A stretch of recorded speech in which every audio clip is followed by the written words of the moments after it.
My mom said, if you move in with him, don't expect help from us. So I moved out, built a life, and now they're shocked I won't help them when the bills pile up. I still remember the exact moment she said it. It was during dinner, Thanksgiving actually, of all goddamn days. We were sitting around the table, the fake smiles plastered across faces like over-applied foundation. The kind that cracks if you look too close. My boyfriend, Jordan, 28, was next to me, quietly reaching for mashed potatoes, trying his hardest not to breathe wrong. I, 25F, had just announced we were thinking about moving in together after almost 2 years of dating. That's when my mom, Janet, 51, put down her wine glass, looked me dead in the eyes, and said it with the kind of coldness that could snap bone. If you move in with him, don't expect help from us. It was the tone. Flat, icy, like I was some stranger at the table. Not the daughter who helped her through chemo 3 years ago. Not the one who worked 2 jobs so they could keep the lights on after Dad lost his pension lawsuit. Nope, just another mouth she didn't want to feed if it wasn't operating under her roof, her rules, her delusions of control. My little brother Brandon, 20, eyes darted between us. Dad cleared his throat and muttered something about choices, like I was announcing I'd joined a cult instead of telling them I found someone who actually listens when I speak. I laughed. Short, brittle. Got it, I said, nodding like I was taking a fucking memo. Don't worry, you won't hear a peep from me. And I meant it. Jordan and I left the next week, packed everything I owned into the back of his rusted Tacoma, a microwave, 2 suitcases, my grandmother's quilt, and 3 boxes of books. That was it. No calls from Mom, no text from Dad, just the sound of the door closing behind me and the bitter taste of cranberry sauce still stuck in my teeth. It was hell at first. Ramen for weeks, mattress on the floor, Jordan picking up extra shifts bartending while I juggled freelance gigs and a part-time retail job that paid in peanuts and stomach ulcers. We argued, sure, money stress has a way of stretching nerves until they sing, but we never gave up on each other. I was finally building something that felt mine, ours. And slowly, it worked. Got a full-time job doing design work, Jordan got promoted, we bought a secondhand couch that didn't smell like stale beer and disappointment. The little apartment became a home, and for once I didn't feel like I was surviving. I was living. No birthday cards, no Christmas calls, nothing from my family for almost 2 years, until last month, out of nowhere. Hey, sweetie, Mom's voice sang through the phone like no time had passed. Your dad's hours got cut again. It's been a rough year. We might need a little help with the mortgage. Just like that. Like the warning she gave me over stuffing and turkey had been erased with a wet paper towel. Didn't you say not to expect help? I asked. My voice was calm. Almost too calm. Long pause. Well, that was different. We didn't know things would get this hard. You're doing so well now. So now that I have something, suddenly I'm a daughter again? Funny how that works. I wish I could say I hung up right then.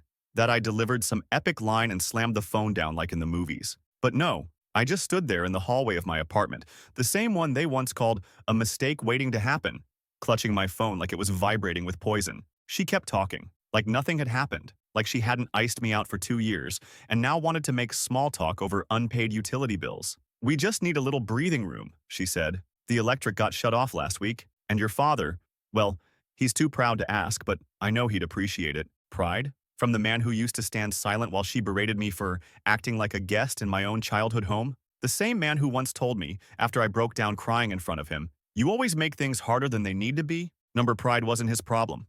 Apathy was. I told her I'd think about it. Then I hung up and sat on the edge of the couch, shaking. Jordan came out of the kitchen wiping his hands on a towel, saw my face and didn't even need to ask. He just sat down next to me, resting a hand on my back. He knew. Your mom again? I nodded. What did she want this time? They're broke. And now I'm successful enough to matter again. We didn't speak for a long time, just sat in the quiet, the kind that presses against your ribs. That night, I couldn't sleep. Memories kept bubbling up like acid. The time I sprained my ankle at 16 and she still made me do chores. The time I got accepted into my college of choice and she told me not to get too cocky because I wasn't the first in the family to go to school. The time I showed her my first real paycheck and she laughed and asked if it would even cover rent. And now she wants a handout. I kept trying to talk myself into helping. Kept hearing my inner child whisper, they're still your parents. Be the bigger person. But then I remembered my birthday last year. 25. No call. No card. Just another day. I sent her a text the next morning. You told me to not expect help, so don't expect any from me. Didn't even sign it. Just sent it and put my phone on silent. By that afternoon, I had 8 missed calls, 3 voicemails, and 1 unhinged text from my aunt that read, how dare you abandon your family like this? After everything they've done for you. Everything they've done? I built this life in spite of them, not because of them. And for the first time in my life, I realized something bone deep. Just because someone gave birth to you doesn't mean they're entitled to your loyalty. Not after they weaponized it like that. That weekend, my dad showed up at our apartment building. Didn't call, didn't text, just showed up. I was coming back from grocery shopping when I saw him leaning against the front door, arms crossed, that same exhausted scowl he always wore like a uniform. He looked smaller than I remembered, like a man who had lost not just weight, but whatever posture pride used to hold him up. "Can we talk?" he asked. I stared at him for a long beat. "You mean now that I'm useful again?" He didn't flinch. "Don't do that." "Do what exactly?" "Speak plainly? Be honest about how little I meant until you needed a bill paid?" He sighed, pinching the bridge of his nose like I was giving him a headache. "That old trick? Make me feel like the difficult one. Classic. Your mother's a proud woman," he said finally. "She didn't mean what she said back then?" "Oh, you mean when she told me not to expect help?" "She said it pretty damn clearly." He looked around the parking lot like the trees might judge him, then lowered his voice. "She was angry. She thought you were throwing your life away. Jordan, he wasn't exactly what we pictured for you. And I wasn't what you pictured for me either," I said. "That's the problem. You two only care when the picture looks good from the outside." That landed. He winced, and for a second I saw it. The guilt, the knowing. But instead of owning it, he pivoted. "We've hit a rough patch. The bank's calling. Your brother's tuition is behind, and your mom, she's not well." I raised an eyebrow. "Not well? Like sick? Or not well, like not getting her way?" He bristled. "She's been depressed, stays in bed, doesn't eat." I paused. That did make something twist in my chest. Guilt, maybe. Or just the muscle memory of worrying about a woman who never once worried about me unless it made her look bad in front of the neighbors. "She wants to see you," he said. "She keeps saying she never thought you'd actually cut us off." I looked him dead in the eye. "That's the thing. She never thought I could. That's the only reason she said it." He nodded slowly, like maybe he was finally starting to understand. Maybe, but then he ruined it. "We need help. A few months, just until we can get caught up. And it's not like you're struggling anymore." There it was. Not an apology. Not a recognition of how deeply they'd hurt me. Just an ask. Disguised as concern. Framed as fairness. Like I owed them for making it on my own. "I won't be your backup plan," I said, stepping past him with my groceries. "Tell Mom I said hi. And that I meant what I said." I didn't even turn around. He didn't follow me up the stairs. But that night, someone egged my car. 4 eggs. Splat across the windshield. One cracked so hard it left a spiderweb in the glass. Jordan said it was probably some stupid kid in the building. But me? I had a sinking feeling it wasn't a kid at all. The next morning, Jordan found the envelope. It had been shoved under our door sometime in the night. Plain white. No name. No stamp. Just a single sheet of paper inside, written in my mom's handwriting.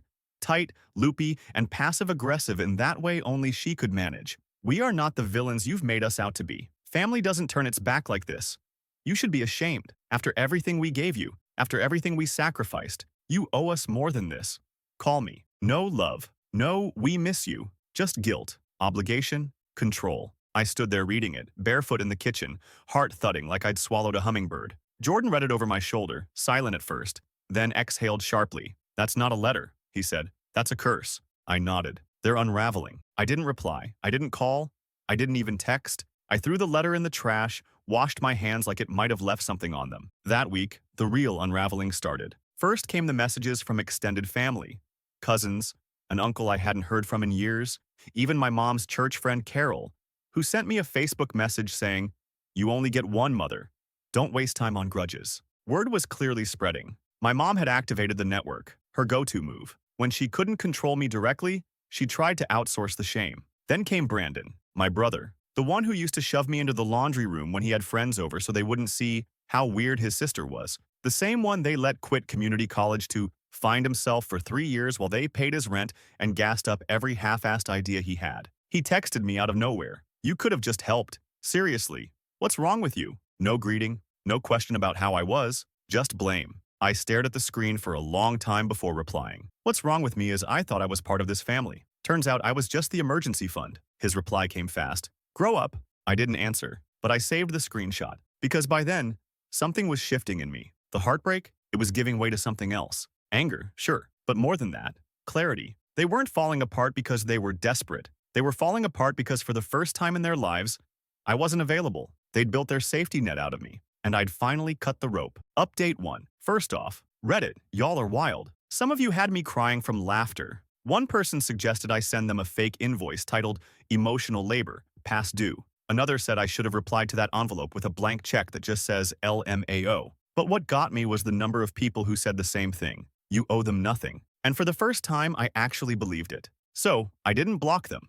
I didn't go scorched earth. I sent one thing, a copy of my lease agreement, no note, no explanation, just a scanned PDF, highlighting the section where it says, I'm solely responsible for my rent, utilities, and living expenses. At the bottom, I scribbled one sentence in blue ink. Since you've forgotten, here's a reminder of who's been paying their own way. Send it to my mom, my dad, and, just for fun, Brandon.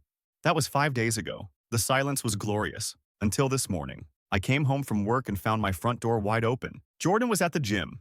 I was alone. My stomach dropped. For a second, I thought we'd been robbed. I tiptoed in like it was a crime scene. Nothing was stolen, but the living room was trashed. Books knocked off the shelf. The quilt my grandmother made was shredded down the middle, a broken wine glass on the floor, and a single framed photo face down, cracked. Me and Jordan at the Grand Canyon last summer, arms around each other, sunburned and grinning. I stared at the mess, heart pounding so hard I could taste it, and taped to the TV with that same loopy handwriting. This is what happens when you betray family. That's when the shaking started. Not from fear, from rage. I called the police, filed a report, changed the locks that same night. We live in a decent building, but I'd been stupid. Gave Brandon a spare once, years ago, when I thought maybe we were rebuilding something. That key? Probably the one that opened my door today. I didn't sleep that night. I sat on the couch, surrounded by broken glass and rage, and made a list. Not a petty one, not revenge fantasies, a real list. Of every single time they'd used me, every time they'd twisted guilt into a leash, every birthday forgotten, every tear ignored, every "you're too sensitive" after cutting me down. And then I made a second list. Of everything I had now. Jordan, my job, my peace, my goddamn self. That second list, it was longer. And that's when I decided I'm not done. They want to make this a war? Fine. Let's start with the family Facebook page. Because my mom's little curated universe? It's about to get very real. She curated that page like it was her own personal Netflix docuseries. Perfect family, perfect kids, Bible verses in cursive font over blurry sunsets. Weekly Throwback Thursday posts featuring Brandon in his high school football uniform and captions like, "So proud of the man you've become." I scrolled for a while before settling on a post from 3 weeks ago. Family means being there for each other no matter what. Oh really, Mom? I hit comment, hands shaking, but steady enough to type. Except when your daughter moves in with the man she loves and you say, "Don't expect help from us." Except when she builds a life without you and suddenly she's good enough again, if she pays the bills. Except when you break into her apartment and trash it like a teenager with a tantrum. Got it. Thanks for the reminder. I clicked post. It sat there for maybe 5 minutes. Then her entire digital house of cards collapsed. My cousin Maddie replied first. Wait, what? Then Aunt Lisa. Janet, is this true? Please tell me this isn't true. Then my mom herself. She didn't message me privately. She replied publicly. You have no idea how much we've sacrificed for you. This is low, even for you. How dare you air our private business for strangers to see? To which I replied, you made me a stranger the second you treated me like a paycheck. I didn't respond after that. But the floodgates opened. Old friends from high school messaged me, saying they always wondered why my mom treated me so differently. A former neighbor commented, I remember when she kicked you out. Thought that was harsh even back then. Someone even DM'd me a screenshot of my mom's panicked status update from minutes later. I will no longer be using this account due to targeted harassment from family members. Jordan and I ordered pizza and watched the chaos unfold like it was HBO. I thought that would be the end. But I underestimated how far my mom could fall when she lost control. 3 days later, I got a knock on the door. Jordan opened it, and there she was, standing on our doormat, crying, holding her phone like it had personally betrayed her. Behind her, Brandon, smirking, and parked halfway on the sidewalk, my dad's car. You're going to regret humiliating me, she whispered. Then louder, to the neighbors. We just want to talk. That was the night I realized this wasn't just dysfunction, it was war. And they'd just stepped onto my battlefield. Update 2. Whew! Okay, I did not expect things to spiral like this. First off, thank you, Reddit, for the DMS, the comments, even the folks who told me to lawyer up and offered to help me draft cease and desist letters. Y'all came in swinging and I felt every bit of it. Legitimately made me feel less alone. So, here's what's happened since they ambushed my front door like a bad Lifetime movie. I didn't open the door. I didn't yell. I didn't give them a show. I pulled out my phone, walked to the window, recorded everything, and called the police. Jordan, bless him, stood right next to me like a bouncer at a nightclub. Calm, arms crossed, just watching my mother wail and my brother pretend to comfort her like they were auditioning for a soap opera. The cops arrived fast. Shout out to the neighbor who also called. Turns out they were disturbed by my dad revving the car engine like he was about to ram the porch. Yes, really. They were given a warning for trespassing. Brandon mouthed something at me when he got in the car. I didn't catch it. Didn't care. I sent the video to my boss, too, just in case they tried anything at work. She watched the clip, blinked twice, then said, "Good for you. Take tomorrow off." Which brings me here, to this moment. Sitting on my porch, sipping coffee, watching the sun rise, feeling lighter. Like I finally dropped a weight I didn't know I was carrying. They always said I'd regret walking away. They were wrong. I'm just getting started. They didn't come back to the apartment after that, but they didn't need to. They went online. It started with vague posts. My mom's new favorite genre. Emotional martyrdom via status update. Sometimes the ones you give everything to are the first to forget. So disappointed in who we raised. Then the direct messages to mutual friends. Then my godmother called. Then a former teacher. One by one, people started asking me, "What's going on with your family? Your mom seems really hurt." Oh, you mean the woman who treated my boundaries like a personal insult and my silence like an act of war? That one? I didn't defend myself to everyone. Some people don't deserve explanations, but the ones who mattered, the people who knew me, who really knew me, I told the truth, and the truth spread. It wasn't just me anymore. Maddie, my cousin, turns out she had her own Janet stories about being guilted into babysitting, shamed for gaining weight, called ungrateful when she didn't loan my mom $500 last year. She messaged me. I always thought something was off. I just didn't know how deep it ran. A week after the front porch ambush, something unbelievable happened. My dad showed up at my job, at my actual office. He walked in like he had a right to be there, asking the receptionist to speak with his daughter. She said I was in a meeting. I wasn't, and asked if he wanted to leave a message. He said, "Just tell her family is falling apart and she's doing nothing to help." I watched it happen from the break room camera feed. Couldn't even believe it was real. I took the next 2 days off. HR called to ask if I needed security updates. I said yes. That night, Jordan found something shoved under our windshield wiper again. It was a photo of me as a kid. Me, in my ballet recital costume, age 7, beaming with stage makeup and glitter in my hair. On the back, in my mom's handwriting, "You used to need us. Now look what you've become." It felt like a threat, but not the kind that wants to hurt you. The kind that wants to undo you, to drag you back to the smallness they understand. So I did the one thing they never expected. I called their mortgage lender. I had the information. My name was on some of their paperwork years ago when they used me to qualify for a refinance. Remember that "don't expect help" comment? They forgot whose credit they'd leaned on. I asked a simple question. Had they missed payments? Answer, yes. 2. I asked a second question. What happens next? Answer, they had 1 more month before foreclosure notice gets sent. I smiled, and I did nothing. Just watched the countdown tick. Let them sit with the silence. Let them wonder when the karma would drop. The foreclosure notice hit on a Wednesday. I didn't find out from them, of course. I found out from Brandon's ex-girlfriend, of all people. She DM'd me out of nowhere. "Hey, not trying to get in the middle of stuff, but your mom lost it today." Screaming about eviction and how you're the reason they're losing the house. What the hell's going on? I didn't reply, because there was nothing left to say. They'd made the rules. I just finally learned how to play by them. Turns out, living rent-free off guilt only works until the bank doesn't give a damn about your family drama. Jordan and I were making dinner that night. Homemade dumplings, flour everywhere, music on low, when there was another knock at the door. This time, I opened it. My mom stood there. No makeup.